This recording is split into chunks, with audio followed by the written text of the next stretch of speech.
I want to talk to you about the impact of a resilient mindset on my experience. And here's what I'm talking about. When we have a chronic medical situation or an acute medical situation, both me and the caregiver, me the patient and the caregiver, are going through some really serious, heavy adversity. And these adversities are universally going to create limits, weakness, and it sets me up as the patient to be dependent. And we universally define this dependence as bad, and we fight it every step of the way. After all, who wants to be dependent? Who wants to be weak? Who wants to be limited? I certainly don't. But let me ask you this. What if there were a way to transform this dependence into partnership? Partnership with a caregiver, partnership with an estranged family member, partnership or renewed found friendship with a long-lost buddy, or a partnership with God Himself.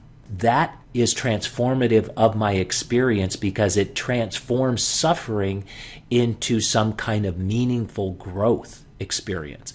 And I'm the one who has control of that.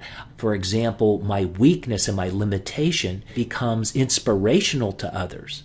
And that gives me a newfound purpose. Or what if finally my dependence and my weakness somehow leads me to some peace of mind that I never had before?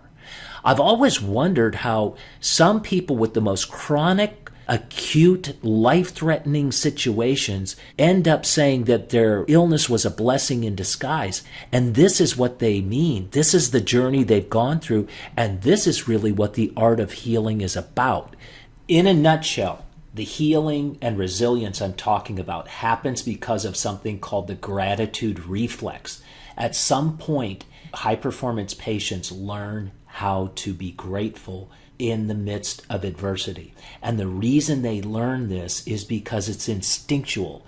This is a reflex that they have because it detaches them from the negative emotional downward spirals that all of us face, either as a patient or a caregiver. And that detachment is really important to being able to live above a circumstance.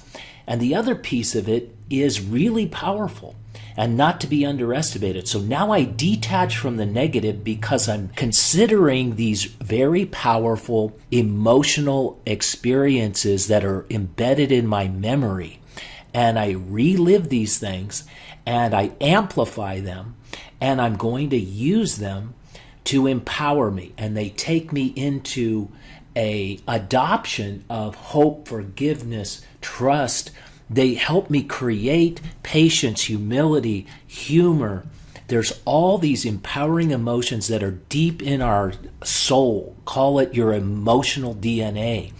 And we learn how to tap into those on a regular basis. And those become what we call resilience filters. This is the filters that transform adversity and make it growth. And that's what the Opportunity Coach is all about. And we want to show you how to get there.